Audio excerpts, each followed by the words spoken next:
Good afternoon. I will reconvene this March 22nd regular meeting of the Board of County Commissioners. Welcome.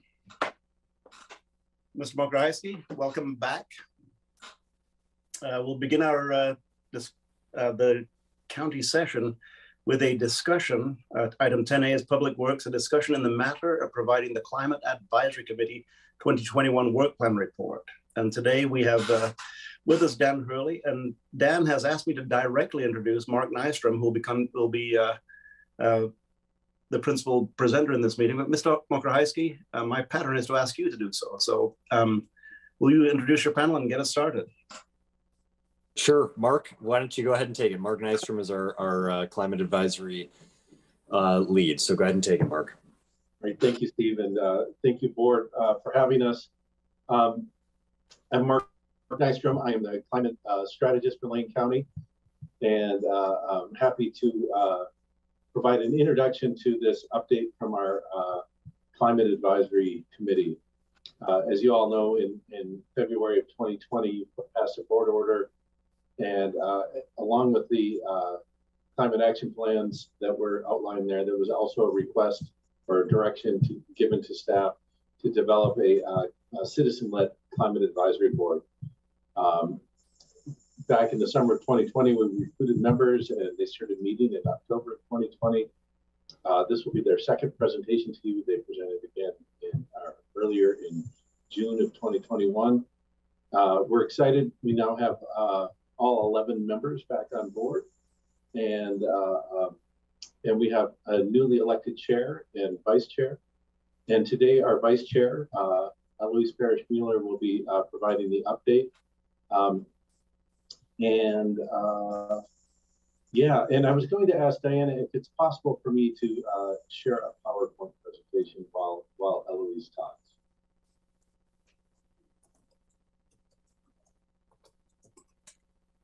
If it's at all possible, I guarantee you Diana can do it. Okay. All right. Well, I will. It looks like I can just share my screen, so I will do that as soon as I find the right button. Yeah, and I just did want to highlight really quickly, our chair is currently out on maternity leave, so that's why we have our vice chair with us today, and we're very excited to have her along with us. So here we go. You know, if you can all see, my PowerPoint's taking a moment to load. I apologize.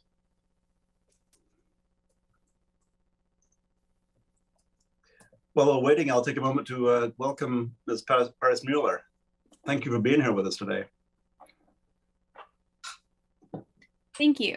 I'm hoping my internet will hold up. It seems to be glitching a little bit, so apologies if there are any issues with that. Sorry, it's telling me that my desire to share is. Did that work? Do you see a climate advisory committee? Affirmative. It is on. I've never seen a failure message before, but here we go. So Eloise, take it away.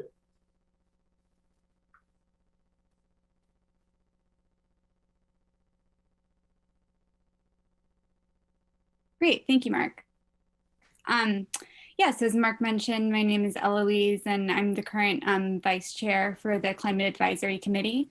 And I'm going to be offering a brief overview of our work in 2021 and some of the things we're looking forward to for this year. Also wanted to thank Commissioner Burney for all his work and leadership in getting this committee going. It's been really cool to get to have people with all different expertise in areas related to this, and also lived experience from different parts of the county come together to talk about these issues. So that has been a really interesting thing to be part of. Next slide, please, Mark.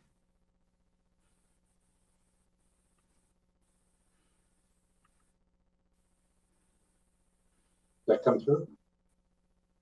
I can't see it yet, but I might be. Is it coming through for others? Okay, cool.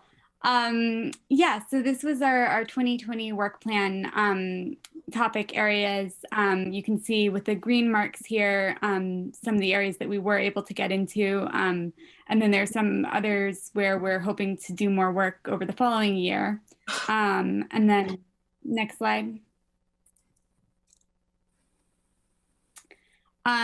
These were some of our highlighted actions or big actions from the previous year. We had recommendations for climate actions for the transportation sector, which were delivered to the board, I think, in June.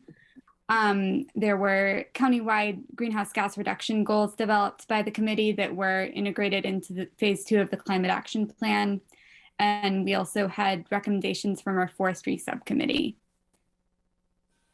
Next slide. And then these were some of the recommendations from the forestry subcommittee.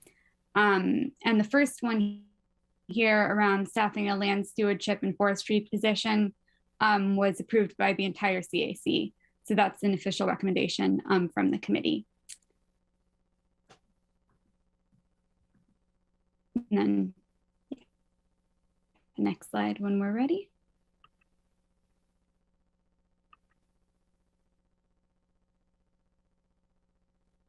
Should be up. And then, sorry, was there an issue with that? No, sorry, I was just letting you know it went forward. Okay, thanks. So for 2022, these are our work plan topic areas. One of the things we're really trying to do this year is be able to be very flexible and react to things that are coming up, whether it's in what the county is doing or in possibilities for collaboration with cities or community groups, or where we're looking out for where there might be opportunities for funding in some of these areas from what's happening nationally. And so we're really hoping to stay up to date on what's going on related to these topics and related to climate issues and resilience, and be able to do things in a timely way and comment in a way that's effective and useful for the board.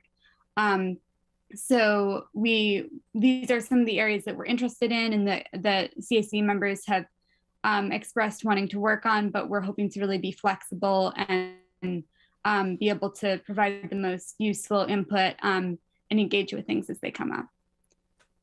Next slide.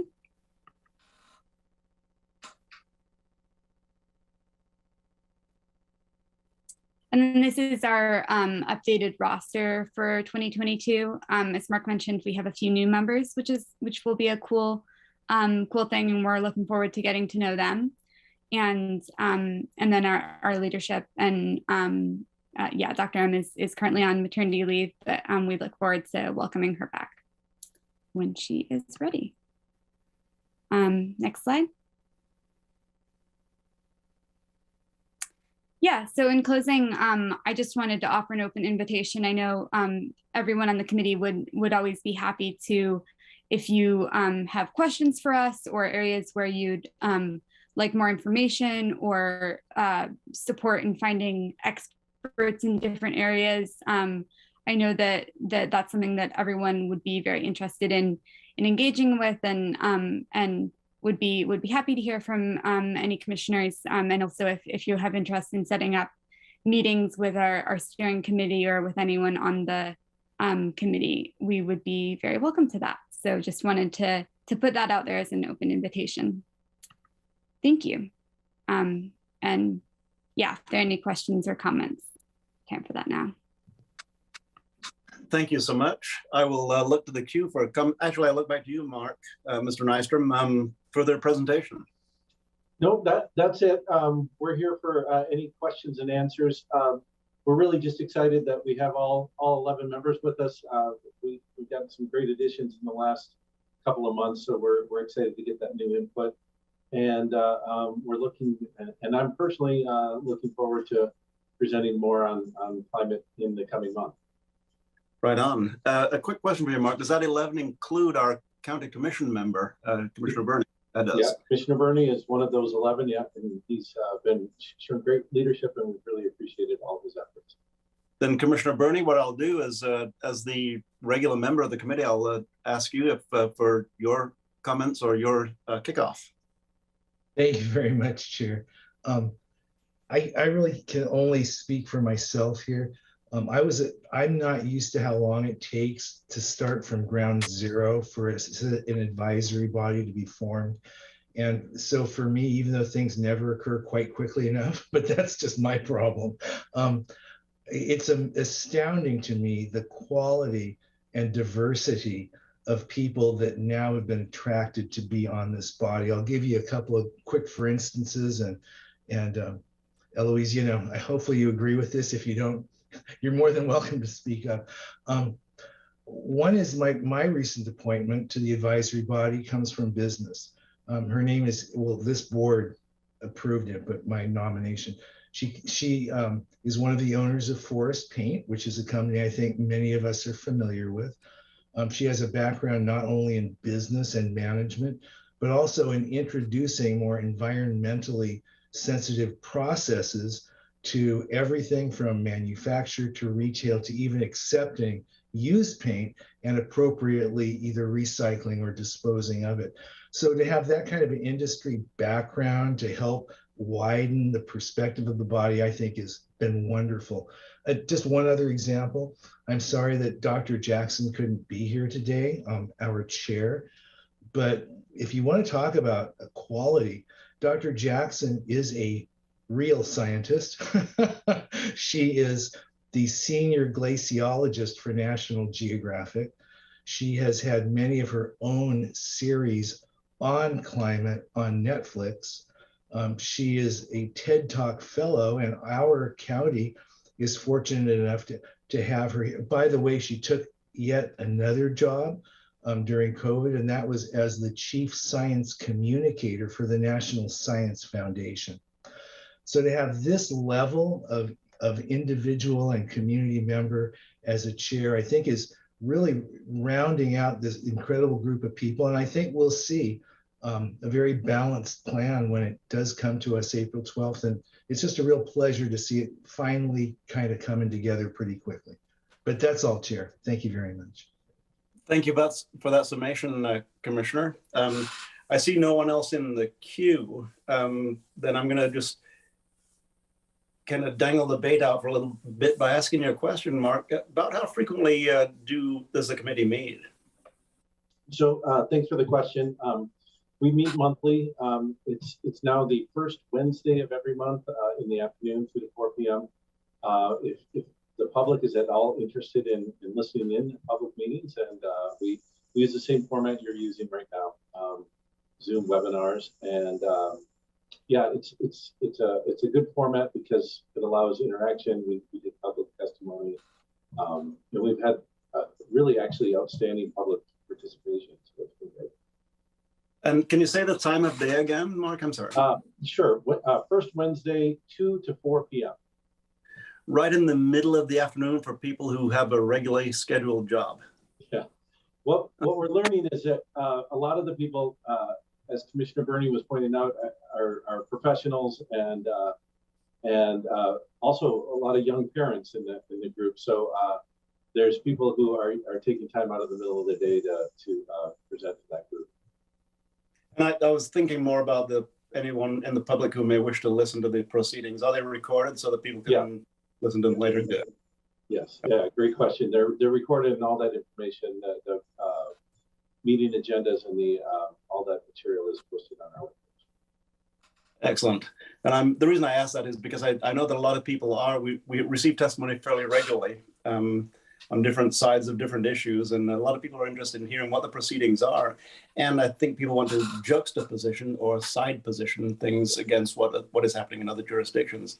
I'm still hanging bait out there, and I see nobody else in the queue to talk. Mark, you're disappointing me. We gave you 30 minutes. I'm fine. I just want to repeat Eloise's invitation. If there's anyone who wants to chat with any of the members of or a representative from the CSC, just reach out to me and I can connect you all. Well, thank you. Then I do see a hand raised. I see a rise. Oh, got it. Vice Chair Trieger. Wouldn't want to disappoint the chair. I think I'll just ask broadly a question of staff. The items that haven't moved, the items that have the red in particular, but maybe also the yellows, is that a range of reasons? Is that predominantly we don't have enough staff capacity going to this work? This is big, important, urgent work for a very large organization with essentially one full-time staff person overseeing all of it, and you have a staff of one, is that right, working with you? And then you have this volunteer committee, which is phenomenal. It's a big part of how we increase our capacity at the Lane County is through these community-led advisories, but they take staff time as well to help them be supported in doing their work as committees. So are the items in red in particular and any of the yellows related to not having enough staffing capacity and resources to the work? Is it more a matter of timing? Can you just share a little bit more about what's around the progress and what's holding some of the things back? Sure, thanks for the question. If there's a C, all of the above, that would be helpful. I think part of the problem was it was our first year putting together a work plan, and we might have bitten off more than we could chew in terms of capacity, both from the staff level and from individual members. It is a challenge for everyone, especially during COVID. Everyone just seemed really busy, and it was really difficult. The other thing that happened, and Eloise mentioned this in her presentation, we tried to adopt a more flexible work plan this year because we found ourselves reacting to things that would bubble up during the year. So some of those things, not that they weren't important, it's just that other issues rose higher in prominence. And then we did carry those issues on into this new work plan. Great. And I know, that's something we do here at Lane County, and we have to walk that line between being ambitious and forward thinking and overcommitting in an unrealistic way, and then feeling like we're not meeting our goals. But again, this is really urgent and important work. And so just urging my colleagues to think through this and make sure as we head into budget and look ahead to the coming years that we are right sizing how we allocate our staffing resources to the work that we say are our priorities. Thank you, Mark. Appreciate it. Thank you, Eloise, for being here. Thank you, Vice Chair. And I'll be presumptive in my pronoun, Ms. Paris-Mueller. You have your hand raised, please. Yeah, I was just gonna point out, and Mark, correct me if I'm mischaracterizing any of this, but I think the other thing to note about the areas that are or aren't marked as having made progress this last year is specifically with regards to work that the CAC has been able to do. I don't think that's necessarily reflective of Mark's work overall. I know that some of these things are definitely incorporated into the climate action plan and other work that staff has been doing. So just wanted to clarify that I think that this is not that those are the only climate related areas that have been addressed, but in terms of like our specific recommendations and work. Well, thank you. Thanks for stepping forward to not just do the presentation, but do the work that got you to this point. And for the public who are watching or who may be watching a rebroadcast of this, if you click on today's agenda, go to item 10A and click View Material, you'll get a full, the entire text of the annual report that came from the Climate Advisory Committee. So with that, Mr. Nystrom, I think our afternoon session's concluded. I think we'll see you in, I think it's 3 weeks, perhaps. Yep. All right, on. Thank you, Chair. And this morning we rounded out the Climate Advisory Committee by passing an order appointing one more member. I believe that must be the 11th member. So yeah, that was great. Yeah, Samantha Roberts will now be joining us, so we're really excited about that. We're fully rounded. Mark, thank you so much. Eloise, thank you so much.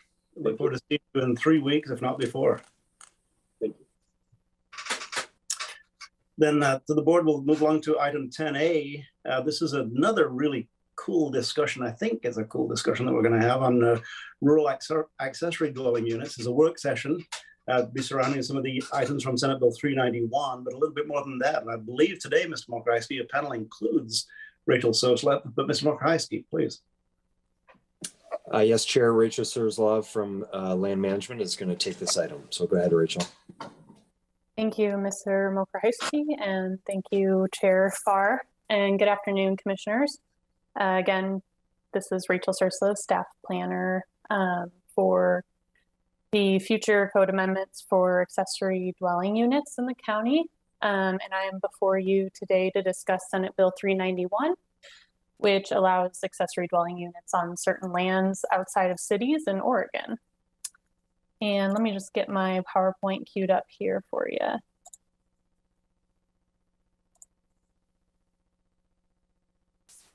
Okay, are y'all able to see that? Great. Affirmative, yeah. Always good to make sure. So just covering some legislation history.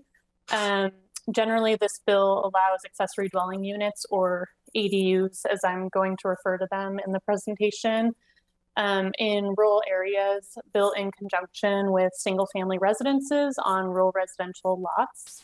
And the bill became effective upon passing on June 23rd of 2021, but the regulations must be adopted locally in order to be implemented.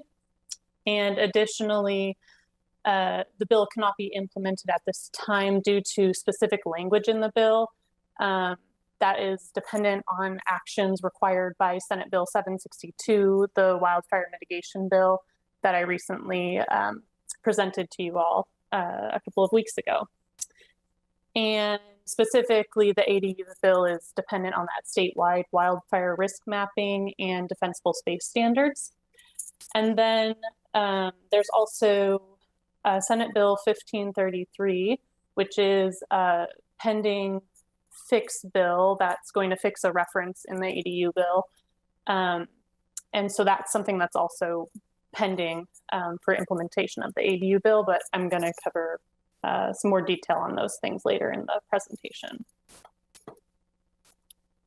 So starting out with the easiest part of the bill are the statutory clear and objective criteria for allowing ADUs on a lot.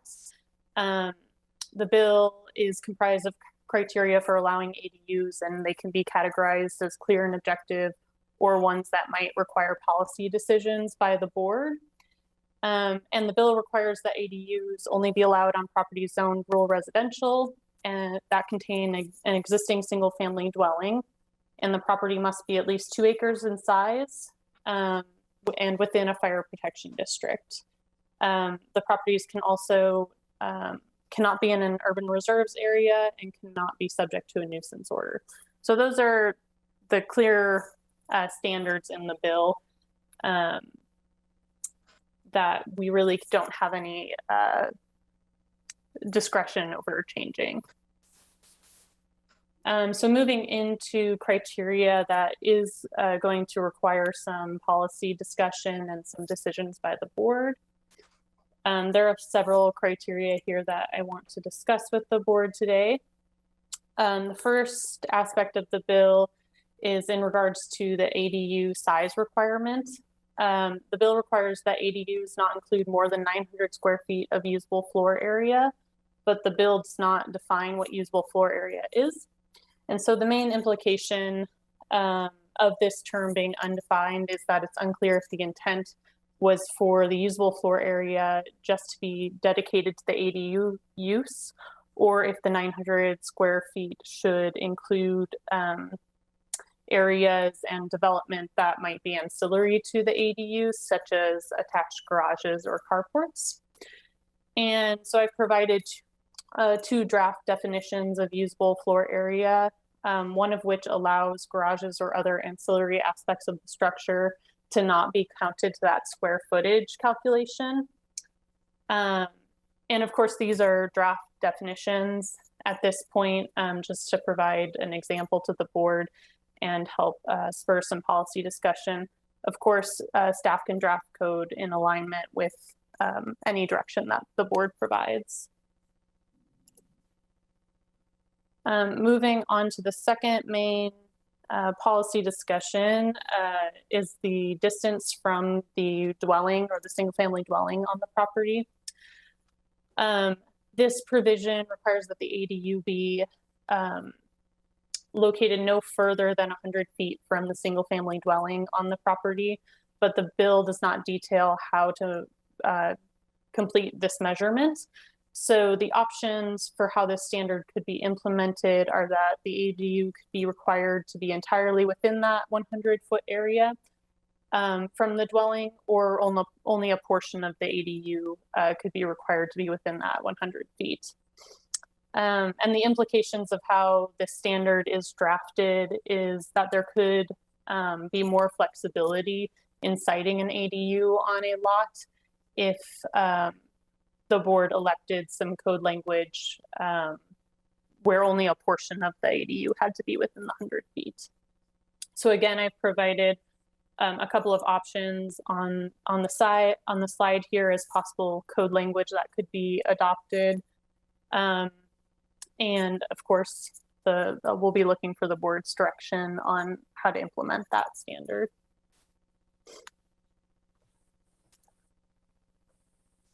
So some other standards that I want to talk about are the minimum lot size, water supplies, and setbacks from resource zone properties. And then there's also some language in the bill regarding access and evacuation standards. So firstly, Senate Bill 391 allows ADUs on lots that are at least 2 acres in size. And the board has the option to adopt a more restrictive standard, such as a 5-acre minimum, but cannot adopt a less restrictive standard to allow ADUs on lots that are less than 2 acres. Staff is not proposing a more restrictive standard, but it is an option for the board if the board wanted to discuss that. There's another provision in the bill that allows the county to decide if the ADU must utilize the same water source as the main dwelling. So that's another pretty straightforward decision that the board can discuss. And the other aspect of the bill is that the bill requires that the ADU have adequate setbacks from adjacent land zoned for resource use. In most cases, the minimum setback in the rural residential zone is 10 feet from structures to property lines. But if the board does not feel that 10 feet is an adequate setback from resource zone properties, then the board could provide policy direction to increase that setback to be larger for the ADU. And one reason that the board may want to consider a larger setback is to ensure compatibility between ADUs and adjacent uses on adjacent properties. However, having a larger setback could make siting an ADU on a parcel more challenging. So that's something to keep in mind. And then lastly, the bill has some provisions regarding access for firefighting equipment, safe evacuation, and staged evacuation areas. And the language in the bill is quite subjective, so staff is planning to coordinate with local fire districts and local fire agencies to more clearly define these standards before we're going to start drafting code language around this standard. So I don't have a direct policy question for you at this time, because it's going to require a little bit more legwork from staff to determine exactly what those standards mean.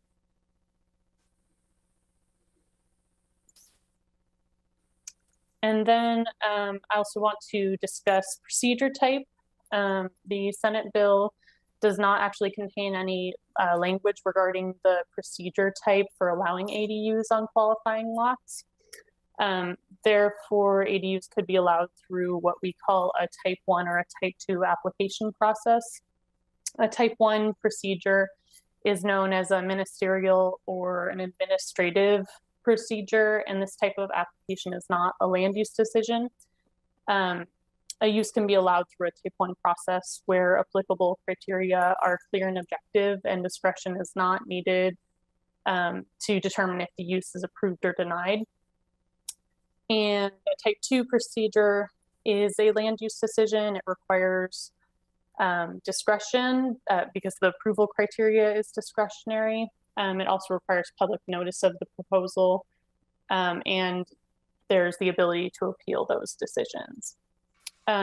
So depending on how specific code language is drafted, ADU approvals may require a type 2 process, but staff can work to make that approval criteria as clear and objective as possible so that a type 1 process is an option, unless the board feels that ADU should be evaluated through a land use decision. So that's another policy question for the board to consider.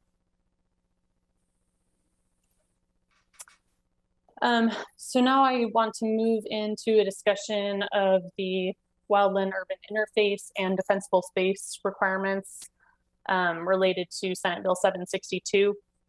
As I mentioned earlier, the allowance for ADUs is dependent on actions required by Senate Bill 762, and the ADU bill requires specifically that statewide wildfire risk mapping must be complete before ADUs can be allowed.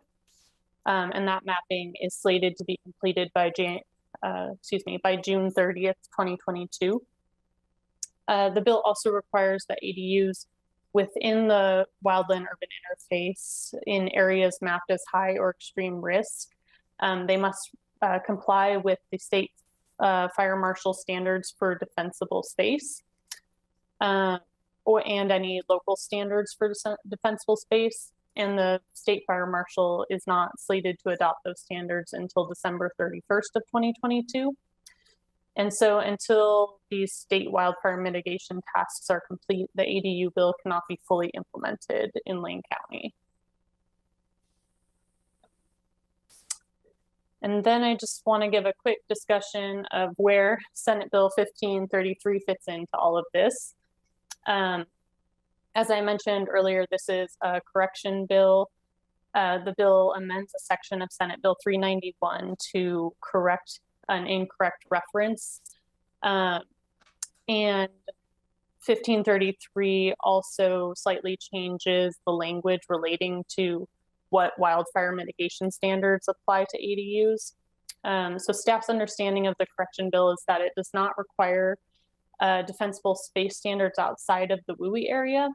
However, the board might still provide policy direction to staff to draft defensible space standards for areas outside of the wildland urban interface. And I'll just note that this bill is not signed into law yet, but it has passed the Senate and the House, and it is waiting the governor's signature. So I think it's likely that it will pass, but we just don't know that yet at this point. So given those intersecting bills, I kind of wanted to outline, hopefully this depiction helps a little bit, but given the complex intersection of Senate Bill 391, 762, and 1533, I wanted this, hopefully this flowchart will help depict the situation a little better. So on the right side, I would say first that this hinges mainly on the statewide wildfire risk maps to be adopted. That really has to be complete before we can move forward with any aspects of this bill or implementation of the bill.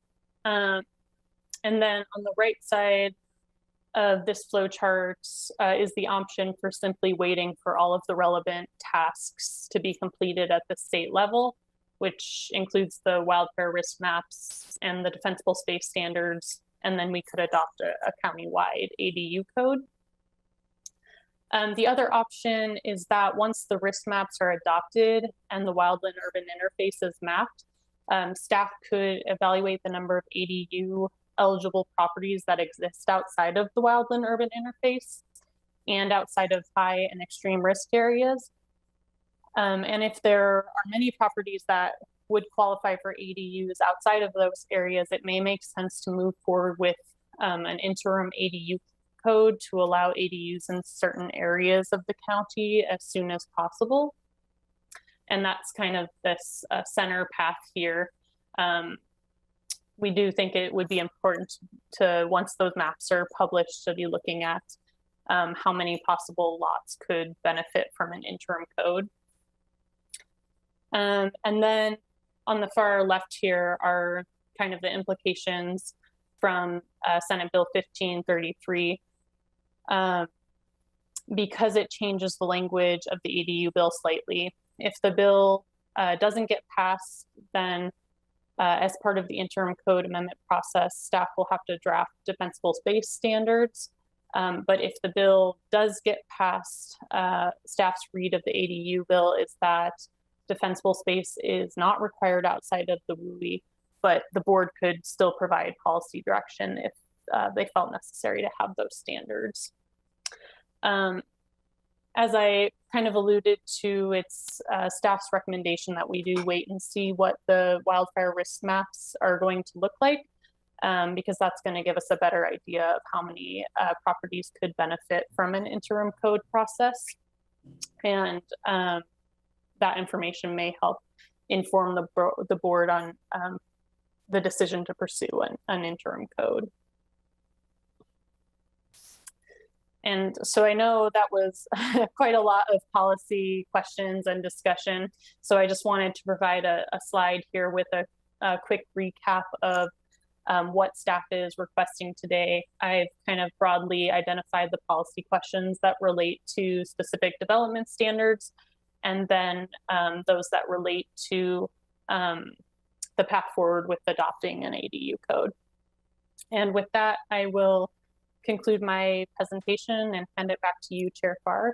And thank you for the opportunity to speak with you today. Well, Ms. Surslov, that was, as usual, a wonderful presentation. We got a lot of information in there, but that last slide kind of brings it all back together. Just a couple of notes before as I present the debate. This was signed on June 23rd, 2021. So we're already 3/4 of a year. Sorry. After the signing of the bill, and we're still. Yeah, I can't. Sorry, but thanks. I'll talk to you later. Somebody should mute their microphone. Oh. Okay, I'll get to the queue in just a second. But so we're already 3/4 of a year behind the bill signing, and just point out an obvious thing: there are those in our midst, those among us who would rather have 0 ADUs in rural residential, and there are others who would rather we have subdivisions in rural residential. But someplace in between, the Board of County Commissioners can act as quickly as we can and as ironclad as we can, because if we're a little bit loose in the way we ask for policies on this, then it gives people all the more ways to slow the process of actually doing what this board over and over again states. We recognize the housing crisis. We recognize we need more front doors. We recognize that people need housing in Lane County. So with that, I'll go to the queue, just with the urging that we move as quickly as possible and make it as solid as possible as we move. I'll go to the queue, which starts with the Commissioner Buck, and next will be Commissioner Bozovich. Thank you, Chair. I couldn't agree more. I know that I've been waiting for this particular bill to be able to be implemented for some time, along with many other people waiting to build them in our unincorporated area. I just thought I'd give a feedback on some of these items that I personally have strong feelings on right away. I do not want to see larger acreage size in order to implement this. I'm already a little bit frustrated that it only goes down to 2 acres, especially in the McKenzie River region, where in Blue River, a lot of those lots are less than 2 acres, so they don't have the opportunity to utilize this particular bill in order to build ADUs. So I'd like it to keep it at the lower 2 acre minimum lot size and have more discussions with the legislature about that later. Regarding the distance from the dwelling, I think it would be really challenging to make sure that the entire dwelling is within 100 feet of the existing building. I'm fine if it just is 100 feet from measurement to measurement between the buildings. And the water source, I don't have any personal feelings like they should be required to utilize the same water source. if you do that, I think it will restrict people's ability to build ADUs because their current well or septic may not accommodate additional people utilizing it. And if they need to build something separate in order to accommodate that, I am perfectly fine with that. People will have to review and consider that when they build an ADU, especially in areas that don't have a water district. Some unincorporated areas do have a water district, and so that will be an interesting discussion on how they're able to access that. I don't have any personal preference on setbacks, so I'm completely open to what the board feels on setback issues or what staff recommends. On the procedural type, I want to make it as easy as humanly possible for people to apply for ADUs. After reading between type 1 and type 2, I think that means a type 1, but I will need your assistance to clarify. I just want to make it perfectly clear that I want to make it easier, as easy as it can be, to add these particular ADUs to people's homes and land. I'll leave it at that. Thank you. Thank you, Commissioner Buck. I'll just ask you, you didn't talk about the project path. Are you in favor of an, sorry, I shouldn't carry this on in this fashion, but interim ADU code for areas? Right. Yeah, okay, that's good. Then I'll go back to the queue, Commissioner. Thank you very much, Commissioner Buck. I didn't quite answer that, but just to be clear, I am interested in that possibility. Perfect. Thank you so much. And I'll go to Commissioner Bozievich, followed by Commissioner Burney. Thank you, Chair. It's somewhat frustrating to be waiting as long as we are to try and implement this. I started lobbying for this particular bill over 10 years ago as I came to understand one of the biggest restrictions for our tourism industry is the lack of ability to house service employees in that industry. And it was one of the solutions we were looking at, particularly in the Florence and coastal areas where it is so difficult to find affordable housing, to provide for those folks earning service industry wages versus timber industry wages. That all said, I want to try and take the code as flexible and as loose and easy to apply for as possible.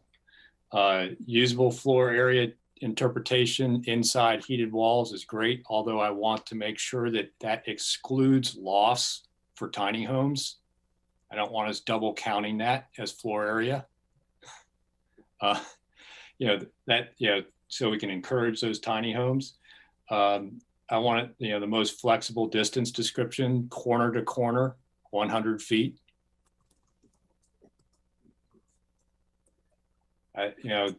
No additional restrictive standards that you reviewed.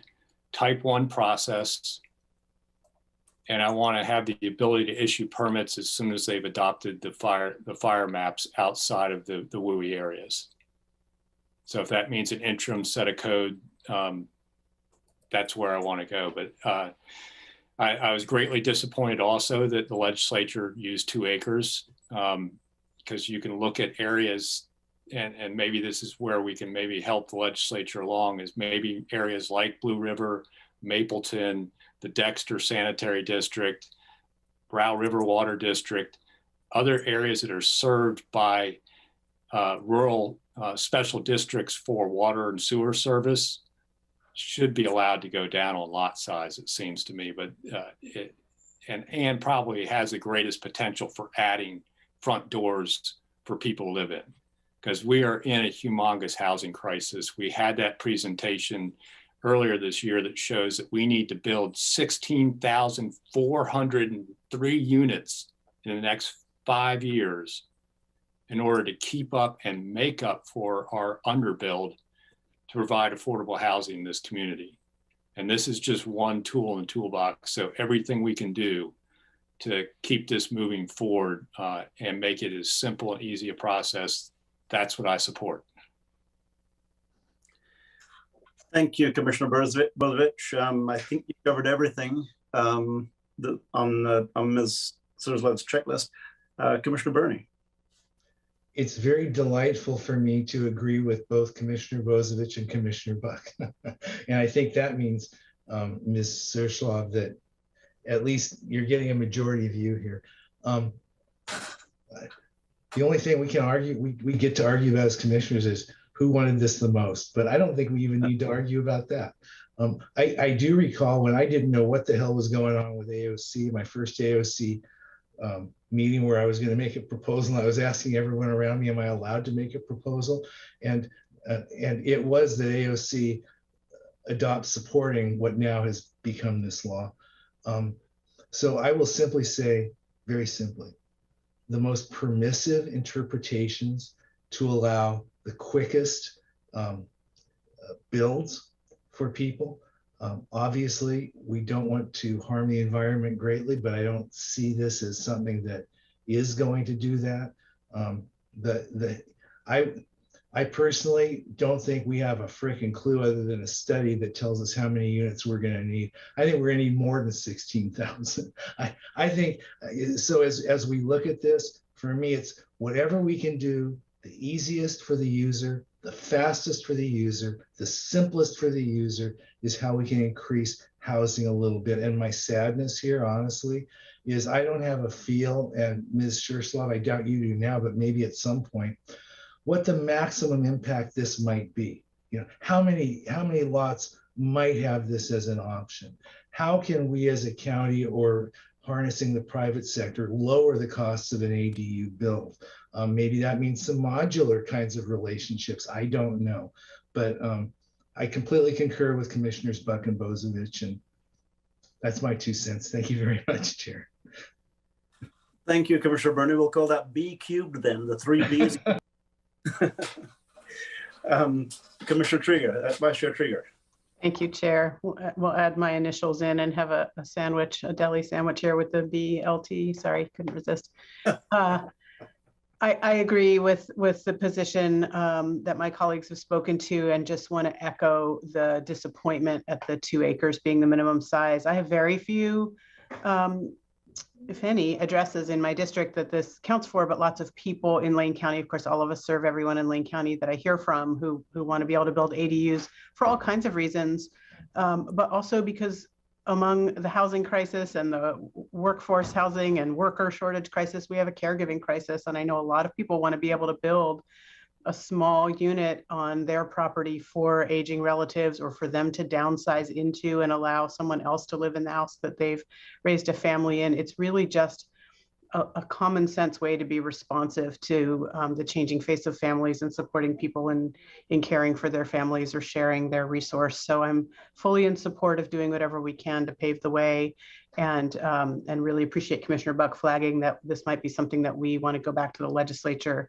to look at. That that minimum size. 2 acres is really generous, and I'm guessing cuts quite a few properties out of the opportunity to take advantage of this once it's possible for anyone to take advantage of it. So thank you for the presentation. It was really clear, and I appreciate it. Thank you, Vice Chair Trieger. Well, I'll make it unanimous, so I'm not going to say anything further. I think, Ms. Surslaw, you've gotten some pretty good, clear instructions from the Board of Commissioners as a whole. The only thing that seems to be in any way controversial is the size of the property being only 2 acres. Particularly inside of water districts, and then the speed with which we move. And I think you got the impression that we all want to move as quickly as possible. But as far as who wanted this first? Okay, I campaigned on this for when I first became a county commissioner. I campaigned with this as one of my ideas, and I won 2-1 in a 3-way race over an incumbent. So clearly, it's popular, and I think that. Particularly in light of what Commissioner Trieger said, you know, if families need an option, in particular, to help other family members, you know, we lived on rural property in Tillamook, and eventually, my brother had a house there, my sister had a house there, my mom and dad had a house there, all on the same property. But it was before more restrictive rules became the rule in Oregon. So, you know, I think Ms. Surslev, is there anything else? Anything seem unclear about what we're all stating? No, and thank you for that direction. I did just want to provide a few comments in response, just to confirm that the type 1 process is the quickest process and the most expedited. And then staff has looked at potentially the number of lots that could qualify for an ADU. This is a very broad estimate, really just looking at the zoning, the 2-acre size limitation, the existence of a dwelling and within a fire district. So really the bare minimum criteria. And that came out to around 8,000 parcels that could potentially qualify for an ADU. It will likely be less than that once the full aspects of the bill are considered, but that should give you a general idea of how many qualifying parcels. And then I did just want to discuss a little bit about the phased approach and if there should be any threshold that we should be looking for.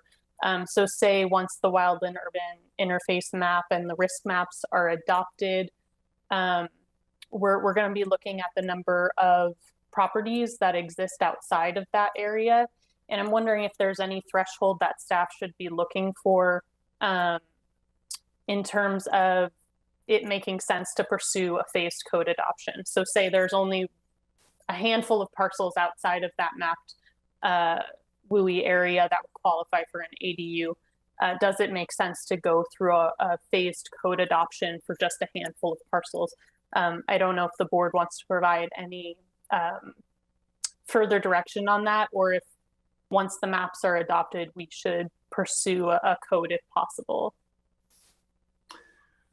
Thank you, Ms. Surslev. I'm going to take the first stab at that. I think I'd be surprised if it's too small of a number to consider a phased approach. So I would, in my opinion, we'd move forward with a phased approach as quickly as we can, as well as pushing the limits of it. That is to say, making certain that we're able to maximize the number of dwelling units outside, outside of the protected areas.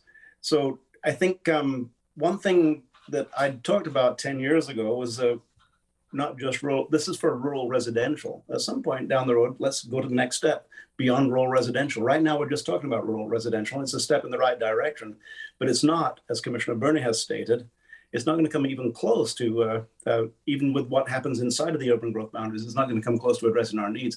We have, what, 4,000 to 5,000 people graduating from high schools locally every year.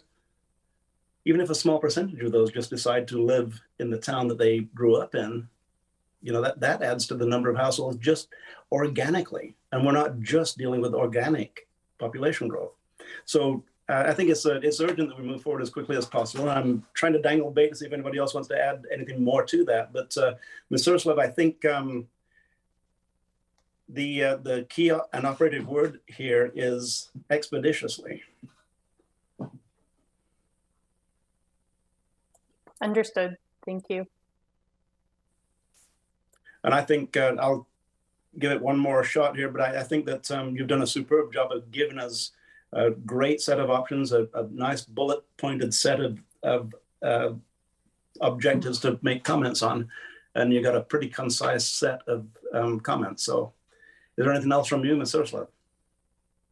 No, that's all for me. Thanks for your time today. This is great, and thank you for the presentation. I took photographs of everything, but I think if you could send this slide deck to perhaps to Diane, and if it's not already come to us, if we'd all have a copy of that. Yes, I can certainly do that. Perfect. Then with that, we are completed with that item on the agenda. Thank you again, Ms. Surslev. We'll move along to item 11, which is Commissioner's business. Are there any announcements? Commissioner Bozovic. I'm trying to think of the correct place to put this in the agenda. So I chose announcements because it's prior to the rest of Commissioner's business and other business. But we heard from Melinda Montgomery in public comment. I sent the entire board the recording of Dawn Leslie. Melinda Montgomery was the woman that asked the question in that audio recording, which is why she's pretty passionate about this, as am I. But unfortunately, having been in the losing side of that vote, I have no pathway to action. Robert's Rules of Order allows for anyone that was on the successful side of a motion in the next meeting of the body to make a motion to reconsider. I would just ask that during either commissioner's business or other business, that possibly one of those people make a motion to reconsider the reappointment of Dawn Leslie to the Budget Committee. Now, having had a week to review the audio tape, review the tape of the Budget Committee meeting, realized she chaired the meeting when that motion came forward, and then turned around during a campaign event and lied in the face of a constituent trying to win votes about her actions during that committee. So that's all I'm asking for at this time, is for the 3 commissioners that voted for that motion to possibly make a motion to reconsider. Thank you. Thank you, Commissioner Bozovich. I see no hands raised for an announcement, so I'm going to make a quick announcement myself. Last week at AOC meetings, including the Health and Human Services Commission meeting, we discussed an eventuality that's coming to pass April 1st. On April 1st, the governor's emergency order will sunset. It had originally planned to be, we'd originally planned to have it on June 1st. It'll sunset about 2 months in advance. And I'm just going to make this statement because Commissioner Trieger and I have talked about this a little bit already. So the Health and Human Services Committee, which I'm co-chair of, we have asked staff to work with county staff to include perhaps Justin Black from Multnomah County, perhaps Alex Kyler from Lane County. I think it's already happening, to ask the governor for a technical request to cover what is going to be an issue for the county. Once the emergency ceases to exist, once it sunsets, we lose our ability to request FEMA reimbursement for rent relief that we're providing, that we're committed to essentially through June 1st. So the potential for us, and we're not the only county with this potential, is that we would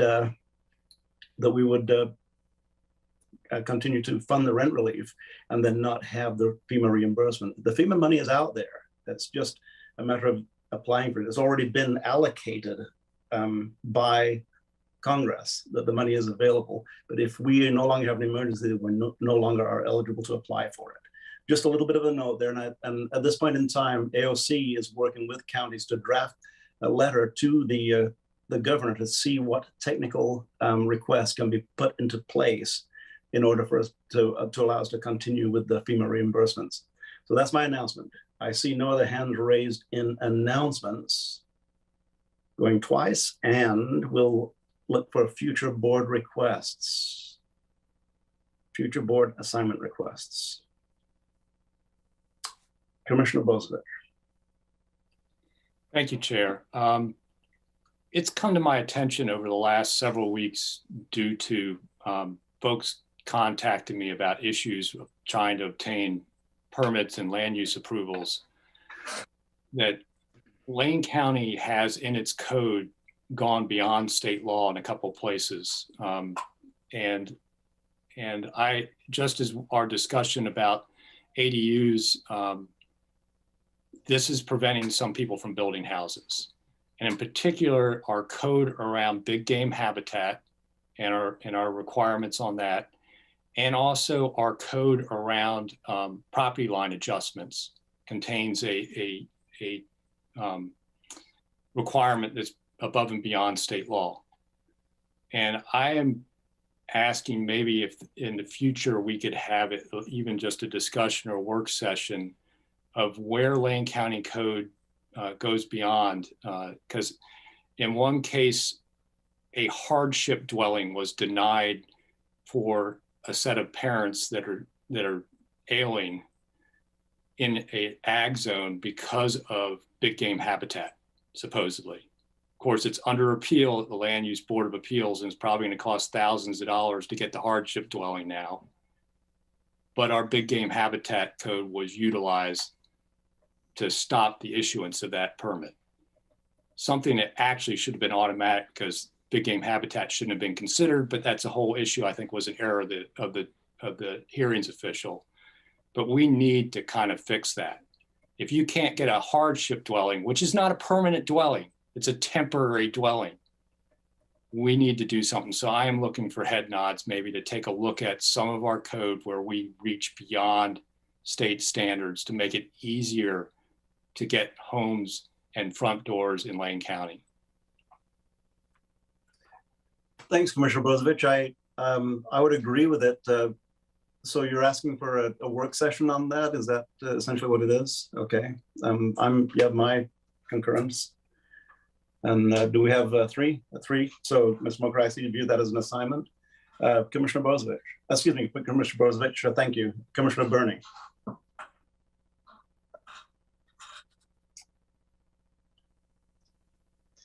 See, I have a smart computer. When I start talking and I'm muted, it says you're muted, dummy.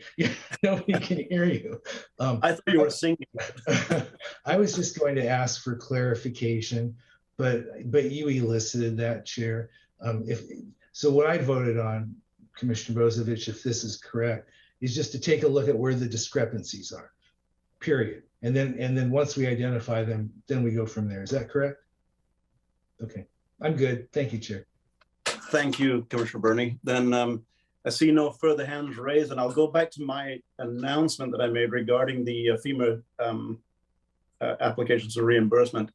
I'd hoped to talk to Mr. Kyler today to make sure anything that we did as a board would be complementary to what is happening at the AOC level, and that it's not causing any confusion. So I guess, Mr. Mokrahayski, I'd maybe ask that we check with Mr. Kyler, because he is the one who is working closely on this right now, and see if a letter signed by this Board of County Commissioners might be of assistance. Now, this is all happening in a very rushed fashion because April 1st is just around the corner. So, so with the Board of Commissioners concurrence, I would say let's ask Mr. Kyler to see if a letter from this board would be of assistance in the effort. I do see Vice Chair Trigger's hand raised. Thank you, Chair. Yeah, and just for further clarity, since we're down next week, not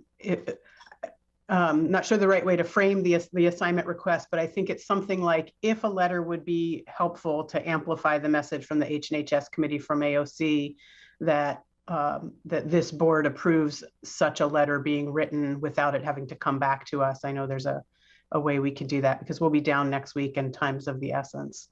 And if it's not necessary, then it's moot. It could be a board chair signature for the entire board if that was the case. So do we have agreement with the board on that, that we see if this is something that would be of assistance? Okay. Thank you. Then I see no other hands raised in the queue, Ms. Mokrahayski. We'll move along to item 12, which is a review of assignments. Before that, Ms. Mokrahayski, you had an announcement this morning. I'm going to give you an opportunity. Is there anything else that you need to add for announcements before we go to a review of assignments? A number of things have occurred today.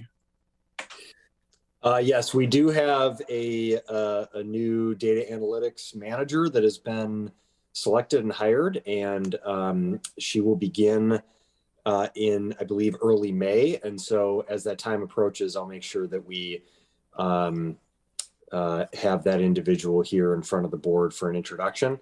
Other than that, Chair, I don't have anything urgent to report to you that we haven't already discussed.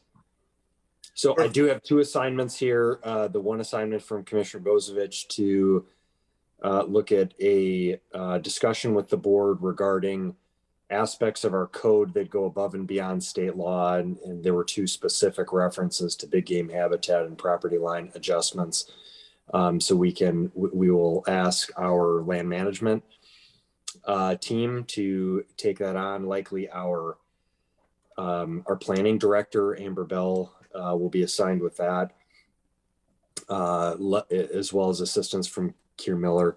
And then Commissioner Farr's request to consider a letter that would amplify the HNHS committee of AOC's request. So what I'm hearing there is there's more to come from that, and potentially coordination between Mr. Kyler and Commissioner Farr and Commissioner Trieger on whether or not that letter will be necessary, and that it be placed on the next, either on the next board's agenda or just to have the chair sign it.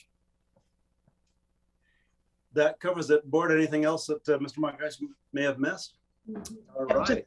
Just to clarify that, I think it was that if it's helpful, if Alex Kyler thinks it would be helpful, or the AOC folks working on this through their HNHS committee, to have an extra letter of support, that we say that that's fine to have that go ahead rather than wait for it to come back to us again for approval.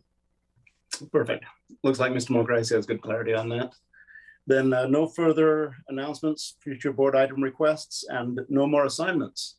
I'm reluctant to say we're adjourned, but a reminder that we do have a 9:15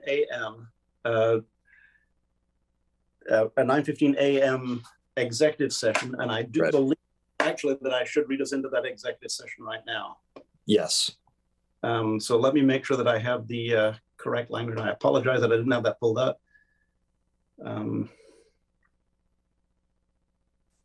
That's a good picture of Steve's phone, isn't it? Sorry about that. I'm messaging our staff for these assignments, so I apologize. Oh, just kidding. Boy, I'm looking for a. I put that language up if you would like me to read it.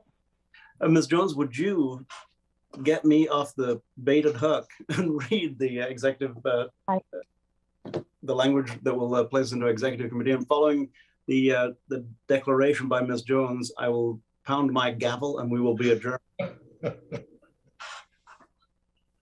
All right, so I will read the notice for executive session for Wednesday, March 16th with the 9:15 a.m. time certain. The Board of County Commissioners will meet in executive session to conduct deliberations with persons designated by the governing body to negotiate real property transactions. This executive session is held pursuant to ORS 192.6602E, which allows the Board of Commissioners to meet in executive session for the purposes listed. Representatives of the news media and designated staff shall be allowed to attend executive session. All other members are asked to leave. Representatives of the news media are specifically directed not to report on any of the deliberations during the executive session, except to state the general subject of the session as previously announced. No decision may be made in executive session. The board reserves the right to come back out into public session should the need arise. Thank you. Then specifically, the sound of my gavel will be the recessing of this meeting in anticipation of reconvening in executive session at 9:15 a.m. via remote.